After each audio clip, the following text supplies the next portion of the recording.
The Hogsty is brought to you by TicketClub.com, your one-stop shop for live events nationwide. Whether you're looking for game, theater, or live performance tickets, don't sweat it. TicketClub.com has you covered. So make sure you're going there for all your live entertainment needs, and make sure you're clicking over to them from the banner at the top of thehogsty.com.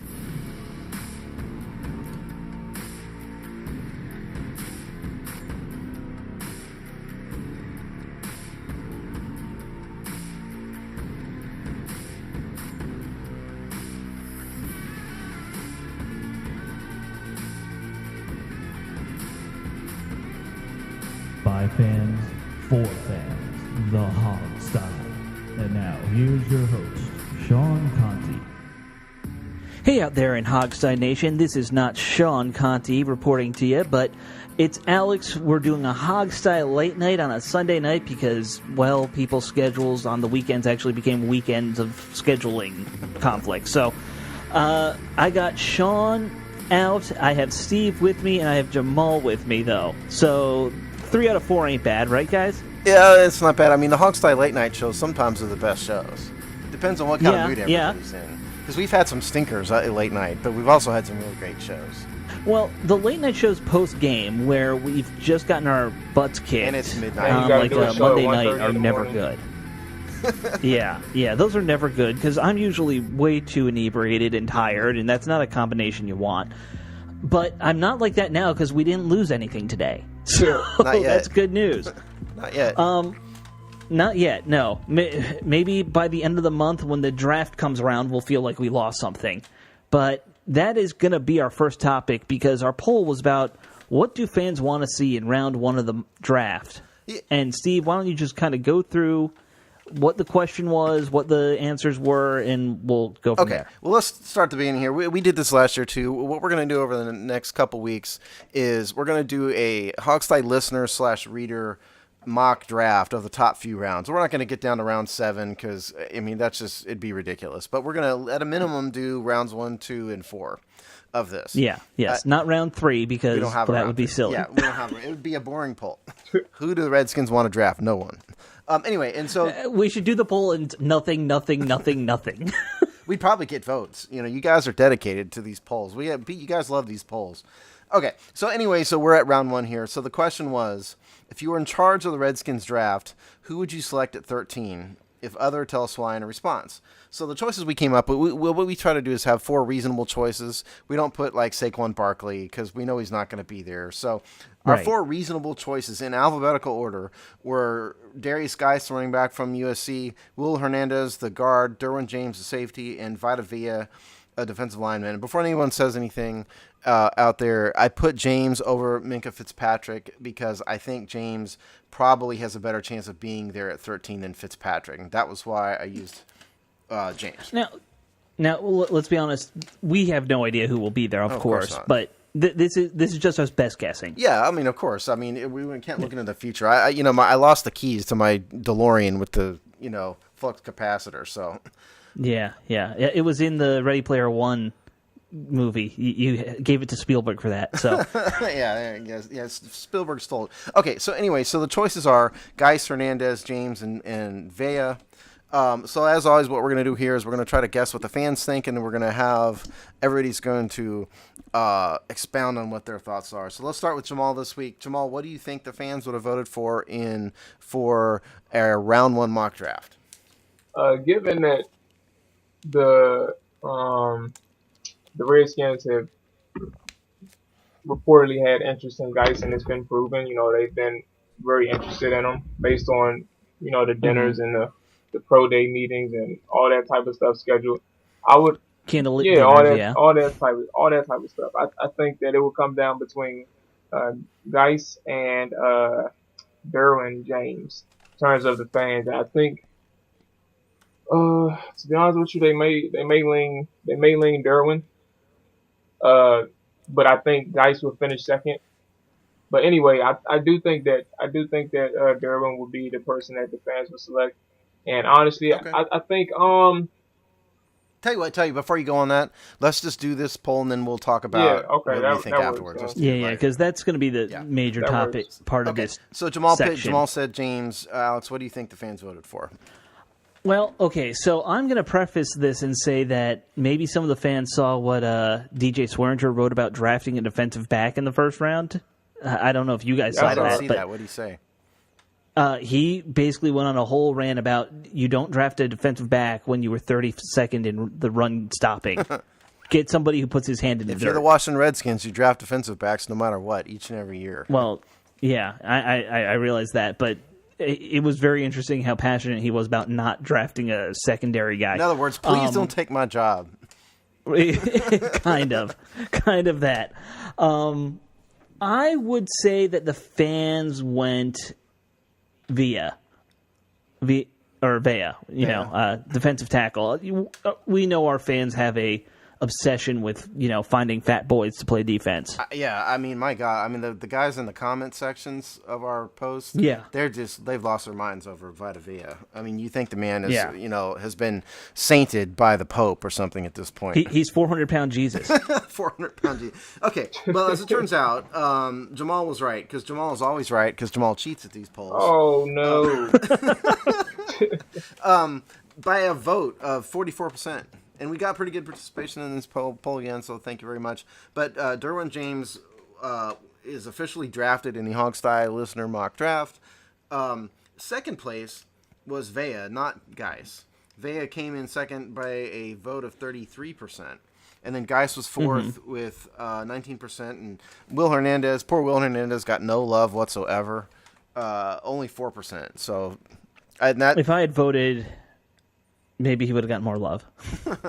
I think, somewhere out there, Will's going to be mad that he didn't win our poll or even do well. Right. We did have some pretty good comments, as always, in this thing. Of course, I had to print a whole bunch of pages because there's a bunch of GIFs that came out in this thing. So leave the GIFs out, please, because you guys, I have to print all this stuff. It's a big hassle. Can you just say GIF? I can't, really, because everybody says GIF, and I kind of like being the contrarian, so I say GIF. Well, if you want to be annoying, you can say GIF, which some people say is the right way to say it. GIF is a peanut butter. Yeah. Okay. Anyway, so we have, we'll go with at BGNAES. Not quite sure what that means, but whoever you are, he writes, the Redskins need a true nose tackle to help the defense. So I assume he's talking about Vita Vea, but the true nose tackle thing is something that a significant chunk of the fans, including Alex, think we need. So that represents something. Somebody named Lorcan and Caden's dad writes, the best player from those choices is James. Will he be there at 13? I'm not sure, but look at Jonathan Allen last year. I think trade back might be the better option on a poll, but it depends on who's still on the board. And that's also prevailing opinion for sure. HTTR 1982 U.S. Air Force writes, Payne over Vea. By Payne, he means Deron Payne. He's a monster. NFL rating, comes from a beast of a defense. His game in the national championship was nuts. And you guys know that we're limited on the Twitter thing to only 4 choices. Otherwise, we'd have more. Yeah. So I put Vea over Payne mainly because. And people should know we also consciously want to put 4 different position groups every time. Yeah. Every year we've done this. It's not, hey, here's 3 offensive tackles that we really want. Yeah, we could force you. We could kind of guide you into where we want to go if we wanted to, but that's not much fun. I mean, I do enjoy controlling people, so maybe that would have intrinsic benefits. Right. But okay. Anyway, Chris Jackson, who is at Chris Jackson 210, writes, running back is no longer a luxury pick. It's time to address a position that has been desperately needed to help keep the offense balanced. Geis with Thompson and P. Ryan will keep fresh legs all through the year and should help Alex with the RPO, which is run pass offense. And finally, because I got to give Lou Venturi some love every once in a while because he writes in all of these things, and I haven't read his comments for a while. So Lou just lives on Twitter. Yeah, he does, and he lives on some of these podcasts and stuff too. Because he's also listened to our buddy Rick Snyder's show too. I know. Yeah. Okay, so anyway, Lou writes, we've been drafting mid-round running backs and they haven't panned out. Haven't had a dominant running back since Portis, and we keep complaining about the running game. Quit the bargain bin shopping and draft a possibly dominant running back. I totally agree with you, Lou. You and I are probably in a minority about that, but that's okay. I'm used to it. But that was Lou's opinion of it, and those were the comments for this week. So thanks very much for everybody out there for participating. We will see you again with round 2. Now, round 2, we're going to do round 2 under the premise that we have drafted Derwin James. Yeah, Derwin James. So that will be the premise for round 2, and we'll come up with some choices, understanding that we have a safety. So there you go. Mm-hmm. Yep. All right, so let's get into what we all... because I think we all have different opinions on this. I'm going to ask it like this. Steve, who would you pick? Number 1 pick? Darius Geis, LSU. And the reason is, and I realize, that if you want to line them up about who's available when, Geis will probably be available a little bit lower in the draft. I get that. Right. He's a 20 15 to 15 to 20 maybe. Yeah. But my thought on that has always been, if you fast forward 4 years from now and the guy pans out, nobody's going to care if you drafted him 5 positions too high. To me, I want the player, and I want the player that meets the combination of need and best player. That's where I fall on it. And to me, I think our defensive line is going to be better, even if we don't have anybody else new on our defensive line other than Pernell McPhee. Just Jonathan Allen's presence alone means they're going to be better. There's going to be stability at the linebacker position. So I'm not as concerned about defensive line as in running back, because I just have no faith in Samaje Perine. I like Rob Kelly, but he's proven to be a jag himself. So I really think that's a desperate need. So I would draft Geis, knowing that you guys are going to criticize me because we could probably get him lower. Maybe they trade back and still get him. But Geis is where I would go. All right, Jamal. Why is Steve wrong? Look, and who are you pick? Look, I'm torn, honest now, because I was thinking about it even still, like the entire time y'all said wait. I don't know it's between Geis and Derwin, honestly. And it just I'm just glad I'm not the GM, honestly, because you can't really go wrong with either of those. But what I can say is, it's not going to hurt to take, because there's so many people emphasize the fact that you need a better defensive line, and that's true. You can always improve on the defensive line. You can always improve the rotation. You can always have top tier guys in a rotation. You don't have to have below average, mediocre players involved in a defensive line rotation. However, just like running back, there's going to be defensive linemen that you can find outside of the first round. So you're not really going to miss if you were to take a running back, or if you were to take that safety in the first round with your 13th overall pick. And with that being said, I could really only go with those two. I wish we had 2 first round picks, but it's hard for me to choose. I ain't gonna lie to you. It's between Geis and Derwin. I'm sorry. I'm gonna just leave it at that. For me. Yeah. Okay. Hold on a minute. Wait a minute. Gun to your head. And that's not even fair. Oh my goodness. All right. Okay, fine. I'll pick Geis. Mainly because although defense can be improved, your best threat as a team is the ability to score. So even if your defense does struggle sometimes, knowing that your offense can be dynamic in so many different ways, adding Geis to the stable is something that can be a great addition if he pans out as a running back. So I lean Geis for the first round if I had to choose one. All right, Alex. So, all right, I kind of hinted at this earlier. I'm going to go against the grain big time and actually say the more I watch Will Hernandez play guard, the more I think he's probably a better guard than Brandon Scherf is. You really think that? I think he's better than Scherf. I think he just mauls people and puts them on the ground like they're rag dolls. And I think we desperately need a left guard. You put him on that line, we might have the best offensive line in the NFL. Day one, right away.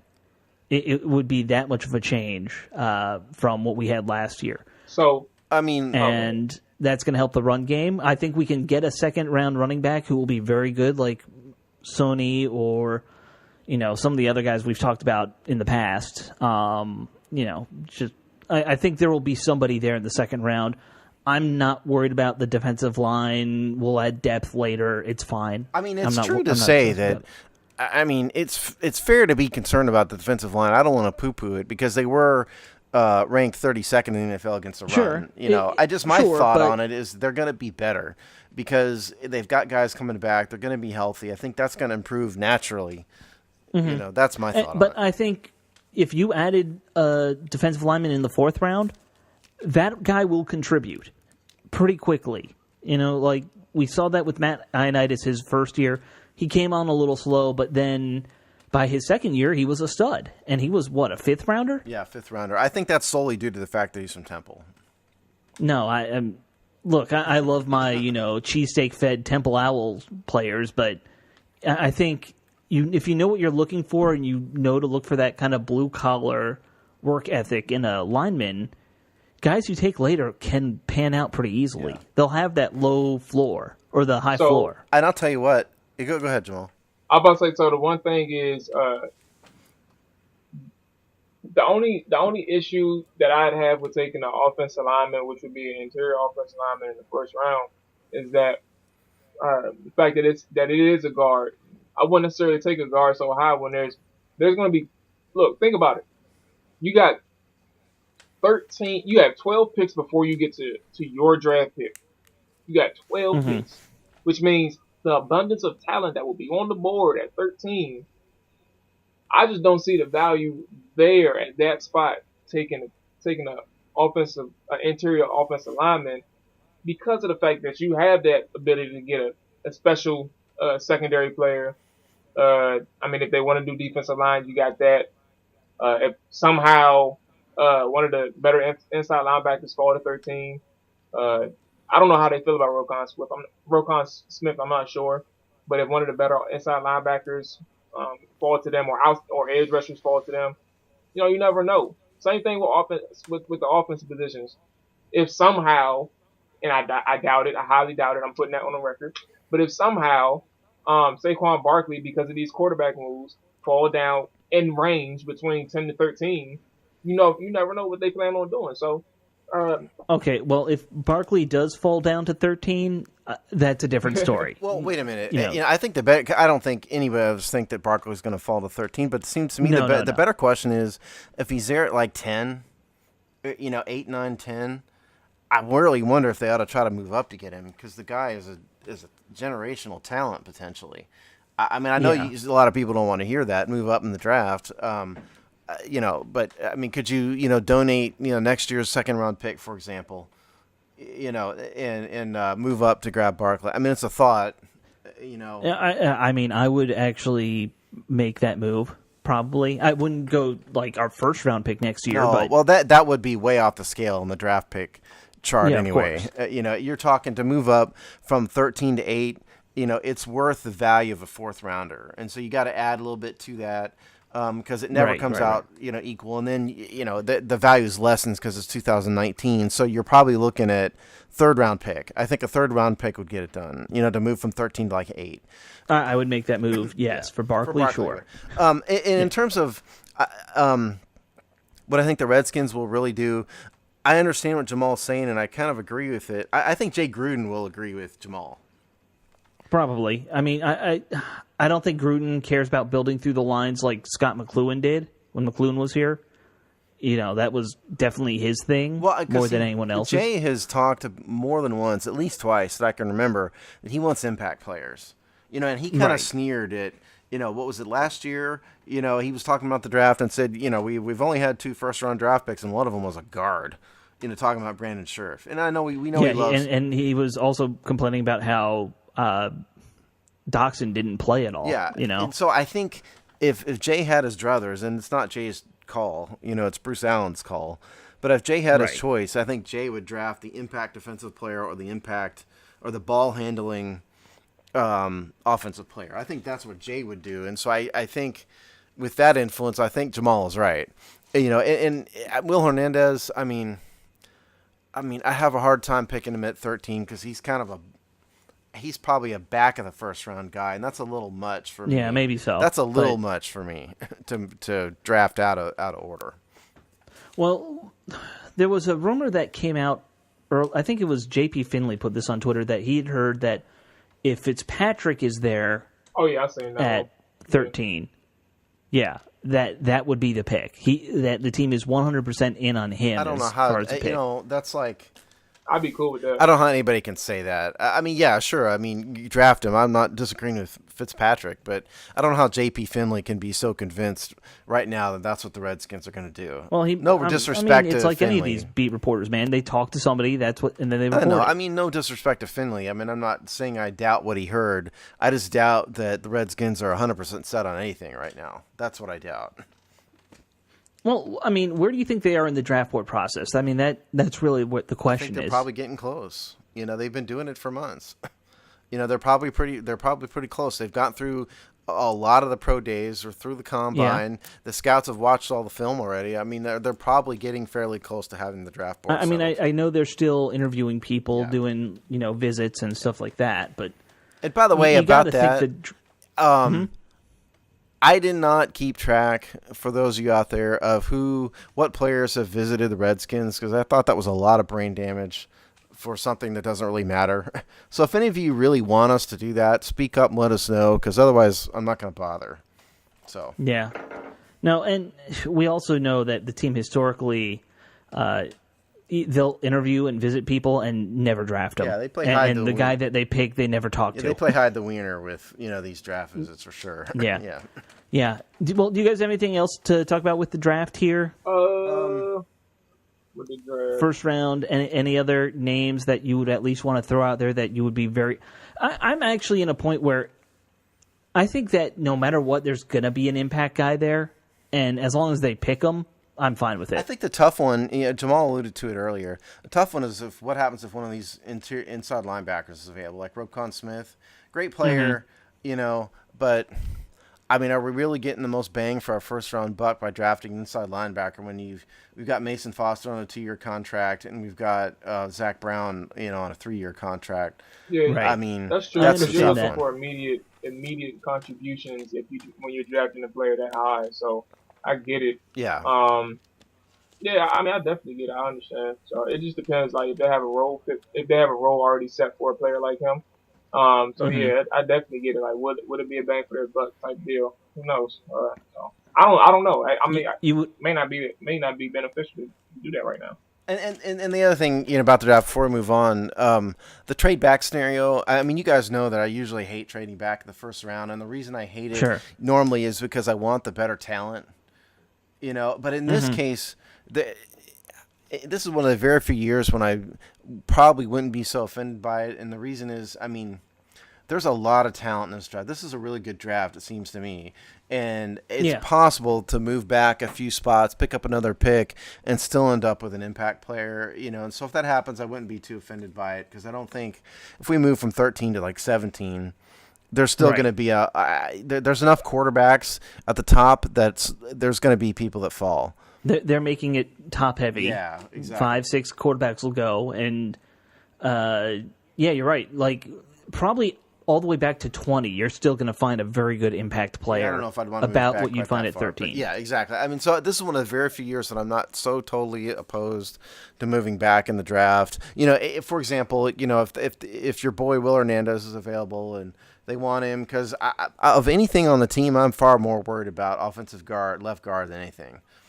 Because we're about to enter the Kyle Kalis era, and that's not necessarily going to be a positive thing. I mean, no offense to Kyle, but right. I don't think we've talked about it. Yeah. It's a big problem. Yeah, and so I mean, getting Will Hernandez would be great. And the problem with the guards, because I've spent some time looking at these guards, the problem is our draft positions are in the way our 13 and then 12 in the second are situated.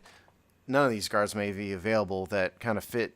And so we're not in the sweet spot. Yeah, we're not in the sweet spot for guards, and so you may drop down to the 4th round before you can get a guard. And now you're talking about starting a 4th round guard prospect, right? So that's a problem. So I mean, if they traded back, picked up a 3rd round pick, got Will Hernandez, and then drafted, like Rashad Penny in the 2nd round, you could do worse. Because I think, no matter what happens, Redskins are drafting a running back in rounds 1 or 2. Yeah, in the top 2 rounds, I think so. Doubt. I think Sorry, so. but go ahead. Yeah, for sure. All right, I'm done. Okay. All right. So if everyone's done, Steve, you said that you didn't want to deal with brain damage, but we're going to have to deal with some brain damage here because the big story, I think, in Redskins land this week was a rumor reported on 106.7 by Chris Russell, where he started talking about something he says he heard from someone in the front office, that Dan Snyder showed up last week on like Friday or something and ripped Bruce Allen a new one, and they were basically firing it in brimstone, and this is the year Bruce has to get it right or he is getting reassigned. And yeah, so, I mean, I'm sure you guys heard all the quotes, right? Yeah. What was going on. It sounds like it all stems from a couple things, mostly the Doug Williams interview where he said that he didn't know that they had traded for Alex Smith, and he's the GM. He's not the GM, by the way. Well, he's the director of player personnel. Okay, he's the director of player personnel, and he didn't know. And then I can't remember what the other thing. The other thing was just generally bad PR, it sounds like, has really gotten under Snyder's skin. You know what? This entire thing from Chris Russell is a hot, steamy, stinky, smelly, maggot, parasite-infested pile of garbage. I cannot believe that even Chris Russell would put out such a load of crap. I don't believe a single word of it at all. I don't know how Russell would even know whether Dan Snyder is mad at Bruce Allen. None of these guys are in the room when Bruce and Dan are talking. But more importantly, Dan and Bruce get along. There's a reason Dan's been, or Bruce rather, has been the GM for 8 years now. He and Dan kind of have a thing going. Right. In terms of how they operate. Bruce takes all the slings and arrows.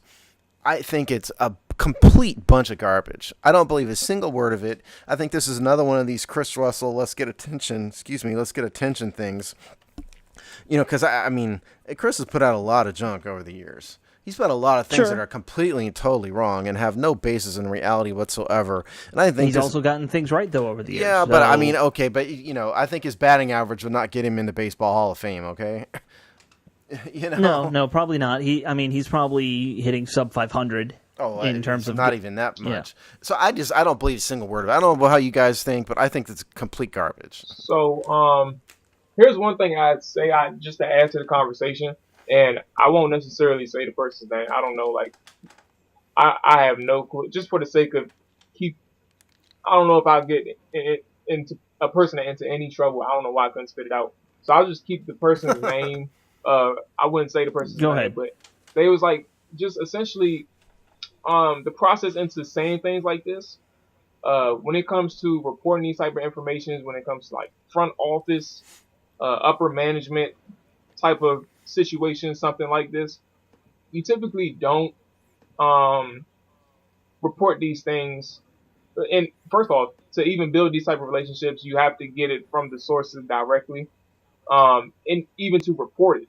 So the process in which it took from Chris Russell to get onto the mic and then report that there's issues up there, that there's some, it's, even if he did feel like, I'm just going to run with whatever this person told me, it may be complete BS, but I'm going to run with it because, right now it's too happy and I feel like we need to stir some things up. I don't know. However, but the process in itself, typically you have to, in order to report things like that, you do know somebody up there and you do trust this person with the information that they give you. The timing, I just think it's kind of hard for me to really run with it.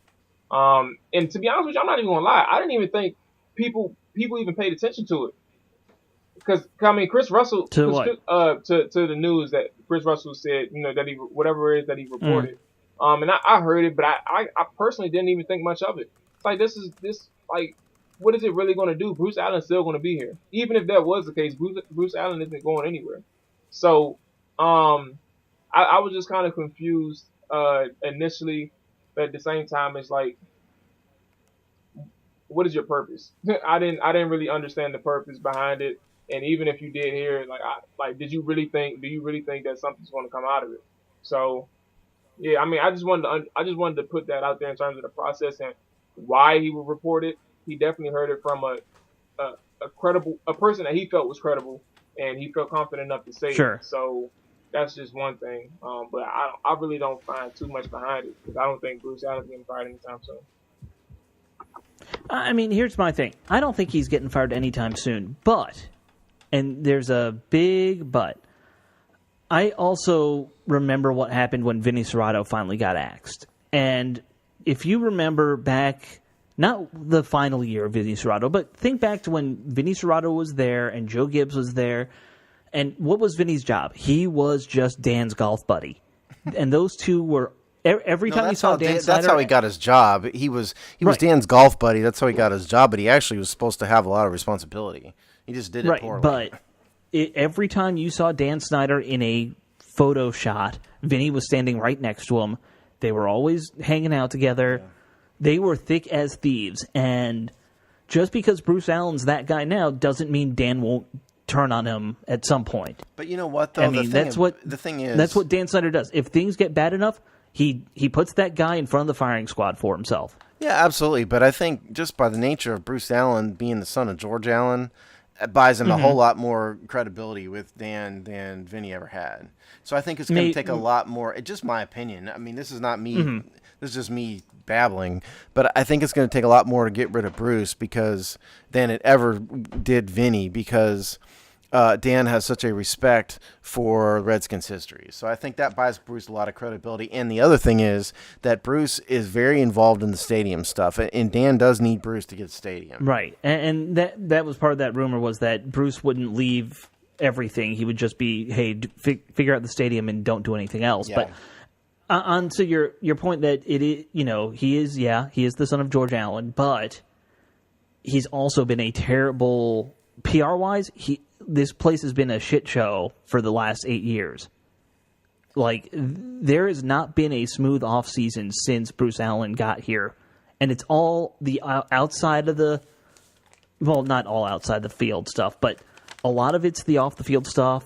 Then you add in things like, hey, the quarterbacks all seem to blow up in our face. I'll give you. Let me give you the most important stat about this, and I'm going to write about that this week. As a preview for you guys about this very topic. But from 2002 to 2009, Vinny Serrato had a winning percentage of .422. His teams were 54 and 74 over that period of time. That's 8 years. Bruce has been in charge of the Redskins from 2010 to 2017, which is 8 seasons. He's 52, 75, and 1, which is a .406 winning percentage. So the fact of the matter is that the team maybe is better in terms of in the NFLI under Bruce. I don't think we're as much of just a flat out laughing stock and embarrassment under Bruce than they were under Vinny. But the fact of the matter is the product has not been any better, and it's actually been a little worse under Bruce. See, I don't know if we are less of a laughing stock, though. You take things like the whole Robert Griffin fiasco, the Donovan McNabb fiasco, the Albert Hainsworth Capgate thing, which I know isn't all on Vinny. I can't put that. That's mostly on Vinny. From a legal perspective of the Capgate thing, I have thought about. I've spent more time than I care to think about that. Yeah. There's really no legal basis for the cap penalty. What happened here is the NFL said we're going to do it, and that's it. The NFL Constitution and the bylaws and the CBA, none of that really supported what the NFL did. So I just can't put any blame on Bruce Allen for that, because I think it was just I understand it, but I'm just saying it was just more bad PR, and it's just been a lot of bad PR. And that sounds like it's the bigger thing is Bruce was brought in here to make this place run like a well-run organization, and they can't just get out of their own way sometimes. And I can totally understand any owner being upset with Bruce Allen. The fact that Bruce is George's son is probably why we haven't heard about this happening before. I think the stadium is a bigger piece of it. I think that people underestimate Bruce's political connections in the state of Virginia.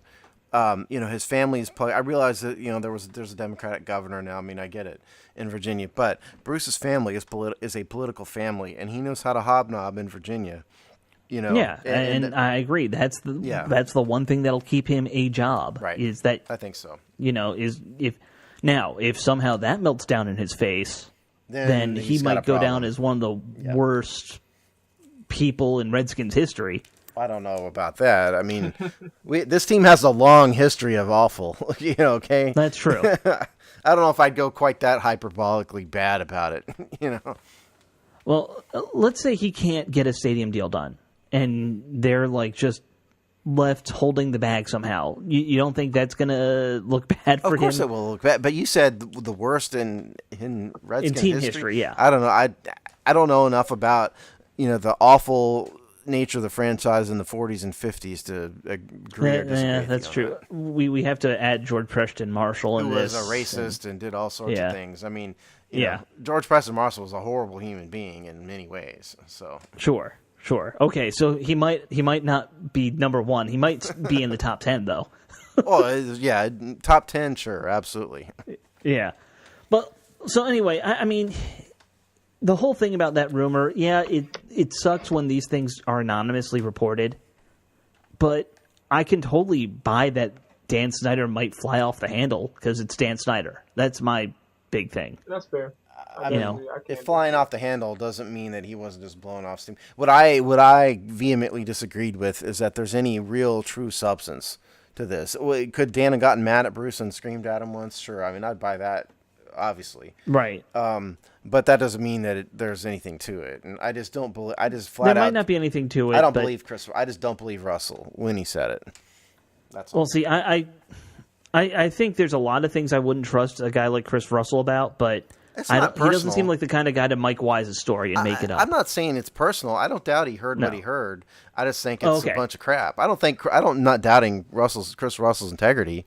He's not reporting a lie. See, the way you were saying it, I thought you were kind of saying that he might have made something up. Oh, which, no. I don't know. I don't think that. I just don't believe what he heard. I think it's just wrong. Okay. That's fair. That's totally fair.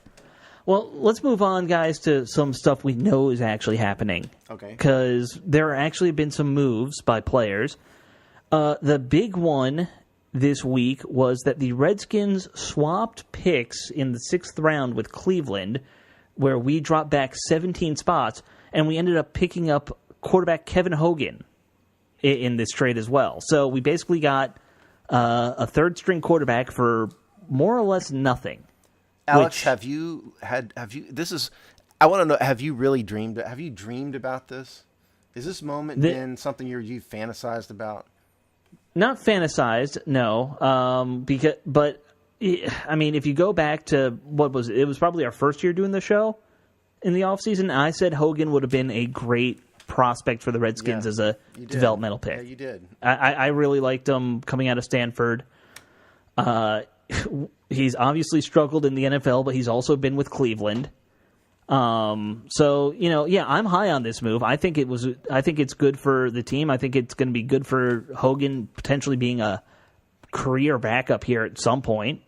I don't think he's a starter, but that's kind of where I'm at. I'm all for it. I think it's a great move. Hogan is a known quantity at least. And I mean, he was at Cleveland, and that's the land of broken dreams and everything. I mean, nothing ever goes right in Cleveland. So in part, I give all quarterbacks a little bit of a pass just because they're in Cleveland and Cleveland is horrible. Right. I'm even if Hogan doesn't pan out and he's not going to be a starter and all that, I'd much rather burn such a small trade value on a guy like Hogan, who the coaches have professional game tape on, than rolling the dice on a 6th-round pick in the draft. So that's where so from that respect, I'm all for it. To be perfectly honest, I mean, I haven't watched enough on Hogan yet to know whether he's good, bad, or indifferent. I just think from a strategic standpoint, the move makes a lot of sense. I mean, how do you, Jamal? How would you kind of value trading back a pick? And you keep a 6th-round pick overall, but you're trading back in that round. How do you kind of quantify that for yourself? I personally it just depends, because if you trade back like that and you come up a developmental quarterback, without really losing a draft pick, you just lose space. I mean, not space, but you lose spots in a certain round. It's not necessarily like you literally got him for nothing, honestly. So a situation like this is really no harm, because even if you didn't want to keep Hogan, but you wanted to give him that opportunity to compete here for the backup position, which I doubt he beats out Colt McCoy. But if the Redskins really like him, they may keep him on for the Nate Sudfeld role. But anyway, Right. you can still draft a quarterback late rounds too. Like it never this doesn't stop the process of finding a suitable quarterback to take over if Alex Smith, God forbid, go down or by the time he retires. This doesn't stop your process in finding a quarterback, but it also helps in the process that you don't have to get one right away. It's really not a bad deal. It's no harm, no foul. So it was a really solid move. Yeah, and not only that, the guy is coming with a 1 year, $630,000 contract. So, by NFL standards, it's basically peanuts. He can be cut if he really stinks up the joint. They can get rid of him. I think it's a great move. I'd much rather do this than draft a guy in the back of the draft. And another thing to note is I think he's a restricted free agent next year if you keep him. So there's that to add into that contract too. And I told you guys I haven't watched a lot of film on it, but we can go over a few numbers. Sure. If I have some numbers, I don't know if you pulled them up either, but I have them. All right, you're the numbers guy, so I'd hope so. Yeah. He's played in 8 games, started one in 2016, 2017. He actually got drafted by the Kansas City Chiefs in the 5th round, and the Chiefs cut him basically immediately before the season even started. Picked up by Cleveland. On his career, he's a 59.4% passer, 621 yards passing, 101 attempts, 60 completions, 4 touchdowns, 7 interceptions. The thing about Hogan is he's a fairly good athlete. He's a big guy. I mean, he's 6'3", about 217 pounds. Right, prototypical size. Yeah, basically. But he's a decent runner. And one thing Cleveland did do with him is run the read pass option, which has become all the rage in the NFL. And I know Jay doesn't do that a lot, but now he's got 2 quarterbacks that are really good at it, meaning Alex Smith and Hogan. Right. So maybe I wouldn't be shocked if Colt could do it too. Colt's a pretty mobile guy. Yeah, exactly. Or he was when he was younger. Maybe we're going to see that more into the 2018 Redskins. He's rushed for 176 yards on 18 attempts in his career, which is a 9.8 yards per attempt. So, which is pretty good, in limited sample size, admittedly. But that's Kevin Hogan. If you want to go back to college on him, obviously he was at Stanford, as Alex said. At Stanford, he was a 66% passer, 75 TDs, 29 interceptions, 154.6 quarterback rating, which is a different scale than the pro quarterback rating. 51 games, 46 started. So he had a great college career. It hasn't panned out. He won some big games there too, and I know he had Christian McCaffrey, which is pretty enviable at the college level to have a talent like that around you, but.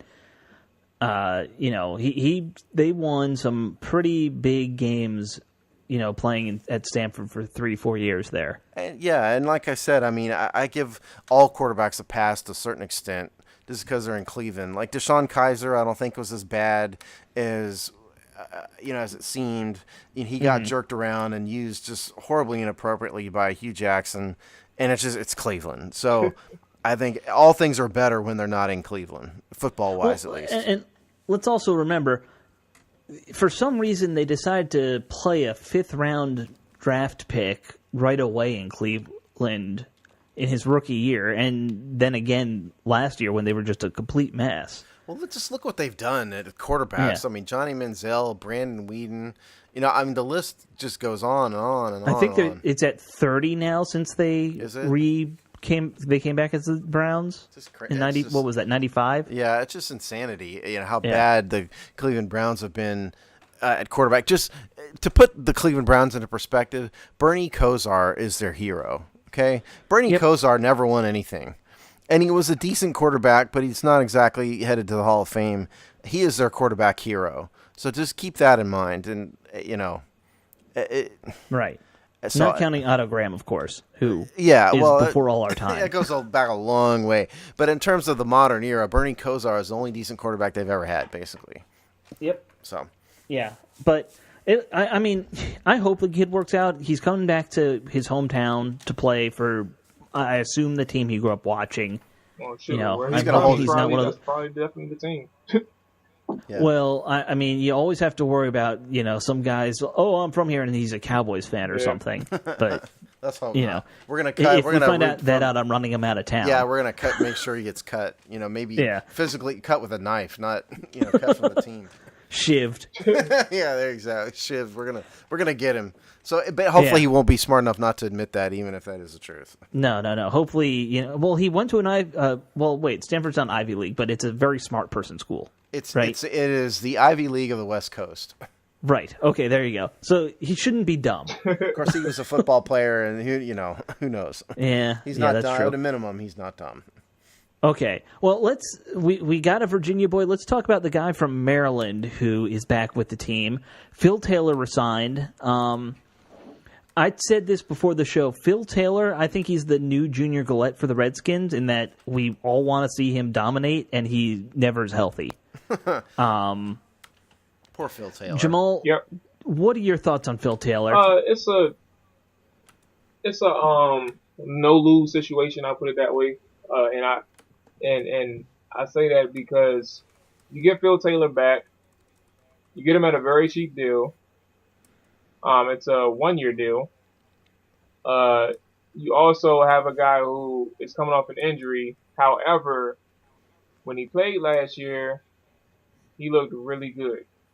So, if it doesn't work out, first of all, before you even get to training camp and all the practices before the preseason, this signing doesn't even stop your process from getting into your defense alignment.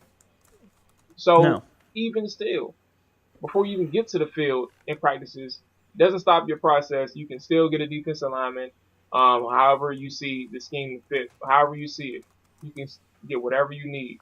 So with that being said, when it comes to the field, doesn't work with Phil Taylor in terms of productivity, or he gets hurt again.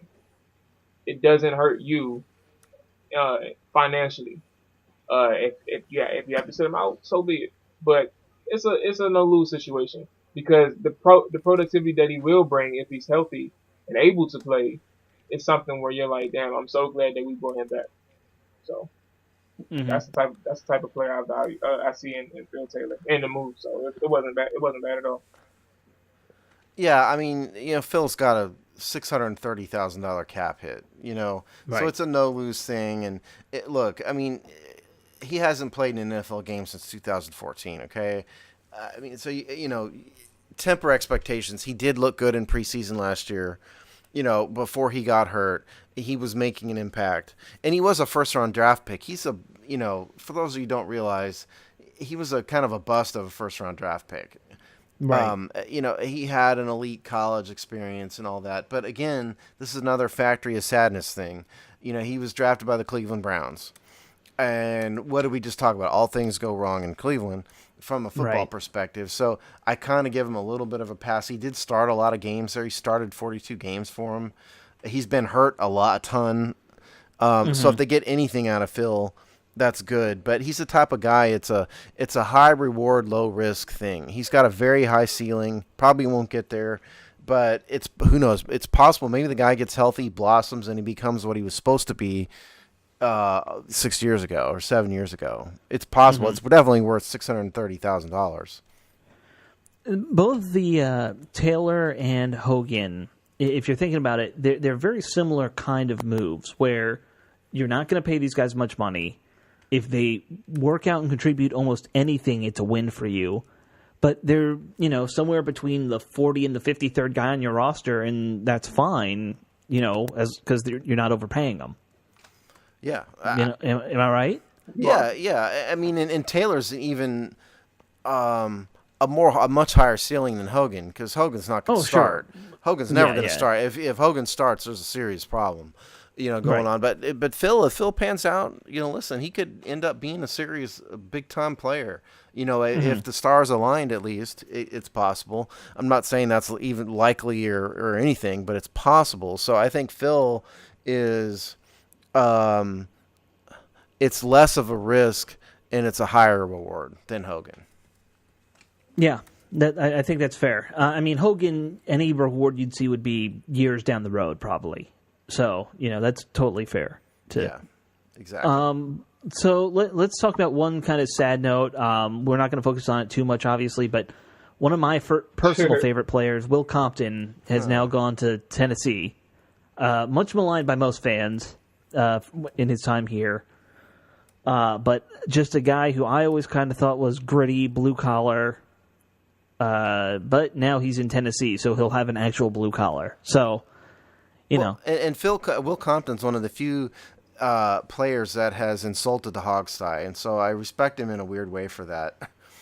Yeah, he was smart enough to tell us, why would I listen to your podcast? Yeah, I mean, for those who don't remember, he was he put out he's very active on Twitter, and he routinely went after fans, by the way. So, take that. Oh yeah, he attacked me on more than one occasion, and most of the time I deserved it. It was something stupid I wrote on his Twitter feed. You deserved it. And so anyway, so Will put out there, what podcast should I listen to? And Dopey Me responded on our Hogsty Twitter and said, well, listen to our podcast. And what I had forgotten about when I put that out there was in the very first 5 minutes of the show, we had criticized Will Compton. So had he actually listened to our show, he would have gotten, a bunch of yutzes talking about how bad he was. So I'm and then in a way trying to defend him. Yeah, and so in a way I'm kind of glad that he didn't listen, but right. So that's. I mean, best of luck to you in Tennessee. Yeah, sure. Yeah, best of luck. Hope it works out for him. Anytime a guy goes from undrafted to doing what kind of like making a career of it, I always root for that guy. So yeah, yeah, absolutely. I mean, well, I don't know what else we have to talk about. I know, Steve, you wanted to give a quick update of the salary cap. Is that right? Yeah, give me 30 seconds on this before I was okay. I was kind of that's tweaking not a problem. as we we were talking about Tennessee, I don't know if you guys saw, but they've updated their uniforms finally. I did from see that. Those really dated 90s looking uniforms that they had. There's a such thing as a 90s looking uniform? Yeah, Tennessee. Okay. You're the uniform guy. Okay, well, it was just very blonde generic, and their new one is very blonde generic too. Why would you go through all the work of updating your look and keeping one of the worst looking helmet logos? I don't understand. Like, everyone makes fun of that flaming thumbtack logo. I gotta publicly say, Ryan, one of the friends of the Hogsty. Yeah, I remember Ryan. Look, man, this wasn't my plan. I didn't mean for them to come on and talk about your team like this. So I know I give you hell in the group chat, but this wasn't my plan. So if you hear this, it has nothing to do with me. I'm involved. Ryan, if you hear this and you want to, come at me on Twitter about it, we can debate it on Twitter. I'm happy to debate how awful those new helmets he look. Came to us when the uniforms dropped, and as his friends, we gave him hell and told him how terrible they looked. He thought they looked great. So we gave him this speech already. Oh, I think it's a better look. I still think that it's just. I mean, you're dealing with navy and light blue as your colors. That's a weird thing. Honestly, I mean, I have absolutely no eye whatsoever for anything to do with fashion at all, and so they all honestly look the same to me. So I don't know if it's good, bad, or otherwise. You'll notice it on Sundays or preseason. You'll see the difference, and you'll make your decision then. Jamal, I really won't.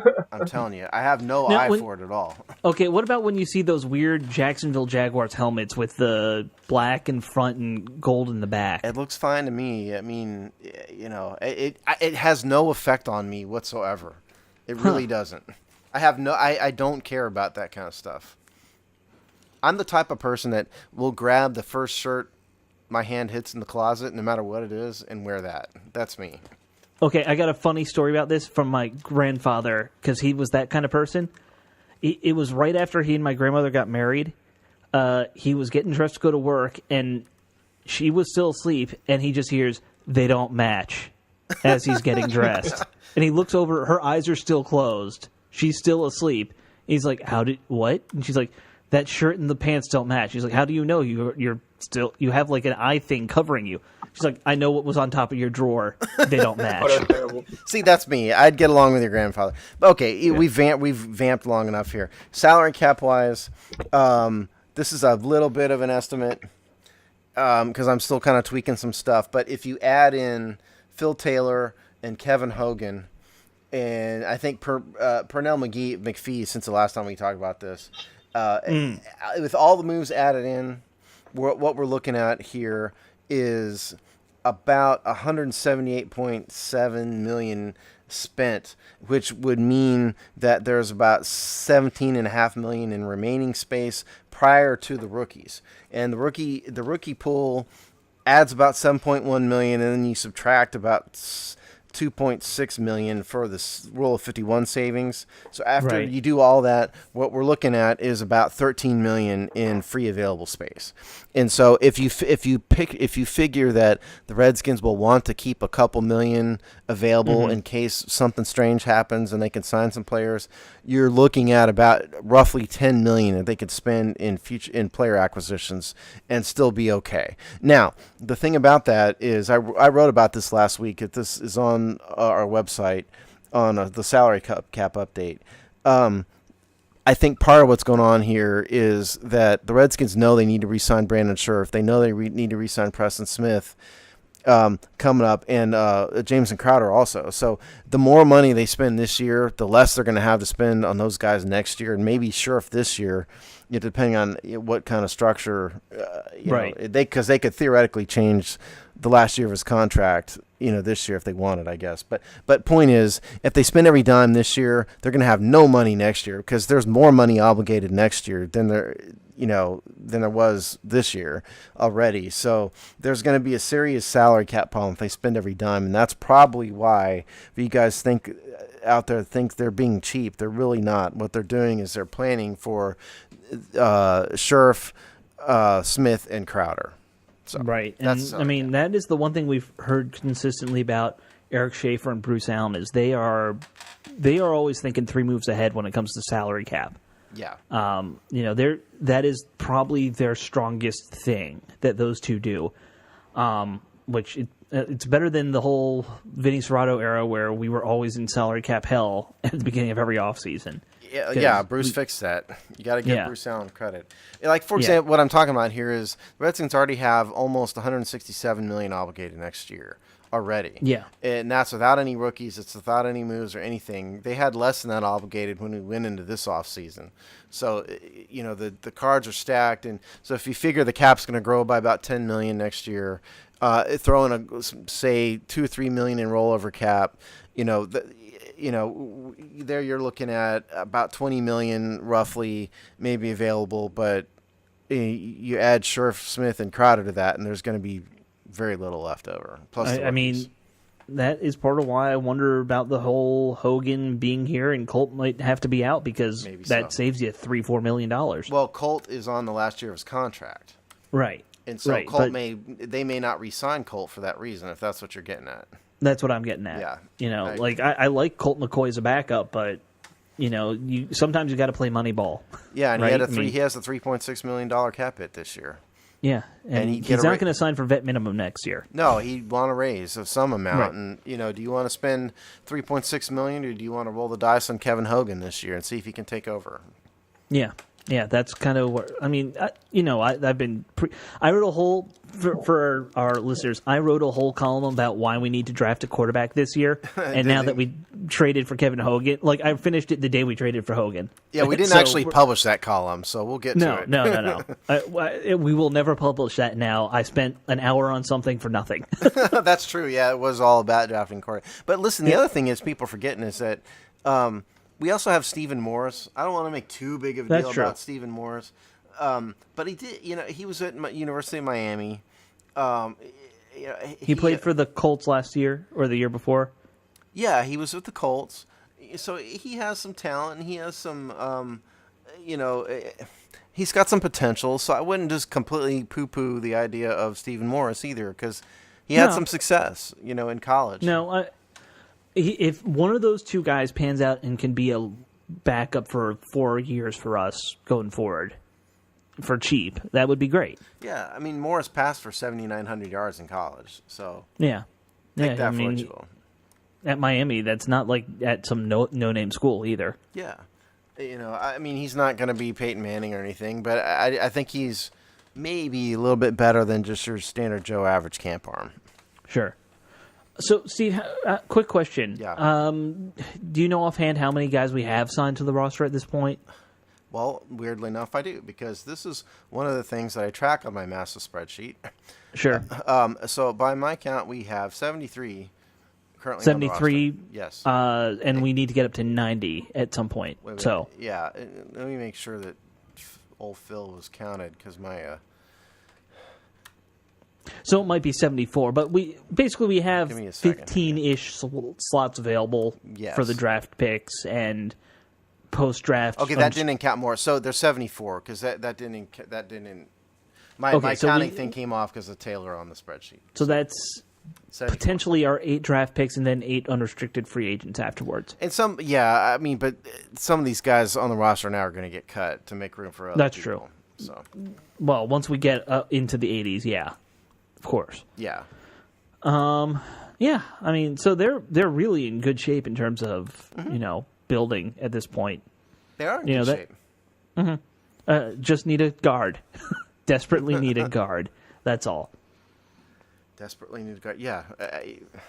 What can you say? I mean, I don't understand what they're doing with guard. I mean, I think we all agreed on. We all agreed that that's the biggest need, and we all agreed that they probably weren't going to spend a lot of money in free agency on a guard, just because of the incredible amount of money they've already spent on the offensive line. But I don't. All the same, I just don't know how they can draft somebody at the back of the draft and expect that player to step in and be a legitimate starting guard. Yeah, I have no idea what their plan there is other than the draft. And, I really don't know if there's much else that we have to cover today. Do anything you guys want to mention, put out there, whatever? Well, look, it's a slow season. Slow off season to start. We haven't addressed the Jonathan Hankins stuff. I know there's a lot of you out there are in full blown panic mode about Jonathan Hankins. We don't know if he's going to sign, not sign. I think what we know is he's holding out for as big a contract as he can get. He didn't. Whatever the Redskins offered him, he didn't like it. We'll see what happens. I would urge caution. I know we need a big body like that, but this is also a guy who's been available 2 years in a row. We're not talking about a Pro Bowler here. We're talking about probably a good player, but a player who I think maybe the fan base is slightly overvaluing, mainly because he's there. So, the world will keep turning if Jonathan Hankins doesn't sign. He's going to sign somewhere. It's just going to be a while after he's thoroughly exhausted all the free agency options. So it wouldn't surprise me if he came home eventually on like a 1 year, $5, $6, $7, $8 million kind of prove it deal. Yeah, well, I wouldn't even know about prove it, but more so because what is he? Hankins is what, 22 or 25? He's not. He's 25. I think he's 25. Yeah, 25. So he's he's still young, but I think that the issue with him, he's overpricing himself. They understand that he's 2-down player. For the most part, he can't play all 3 downs. And he's asking for a hell of a lot of money in terms of annual salary. So, that's the only thing I can assume, because you would have a team by now if that's the case. So, yeah, it's kind of weird. I don't think the Redskins are out of the picture yet. It's just more so the fact that he's trying to make sure he looks everywhere. Because I think he's taking a visit to the New York Jets this weekend. I don't know what came out of that one, but it's just weird. So, but I think he will make a decision soon. But I think he wants to look at all his options before he narrows it down to like his top 3 or maybe his top 2. I don't know. Yeah, I agree. I don't think he's said no to the Redskins. He's just trying to get the most he can, and I don't blame him for that. Yeah, and also we should mention Benny Logan did sign elsewhere, so that's Vikings. one name off the list. Yep. So I honestly don't think we're going to see any movement until after the draft at tackle, but we'll keep looking and we'll let our listeners know when we know something. Right? That's what we do. We will do our best. Exactly. Yes, we will do our best. Maybe. That should cover this week's episode, though. We've hit well over an hour now. So I do want to thank everyone for sticking with us tonight. I hope I get this episode up in time Monday morning for everybody, because we're recording it late on Sunday, but hopefully I will. While you're out there listening, make sure you go to our website and you click that ticketclub.com sponsorship.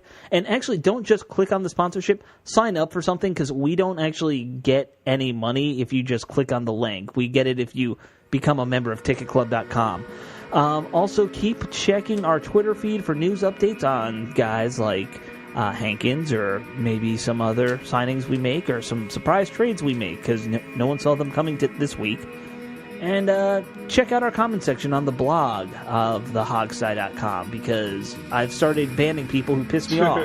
Yeah, and so now it's going to get fun. If you want to get insulted, Yes. join the comment section. No, I mean, we have had to boot up a couple people, so if you're down there, please be nice. Yeah. Be polite, people. Other than that, I hope everyone has a good week this week, and we'll see you on the internet.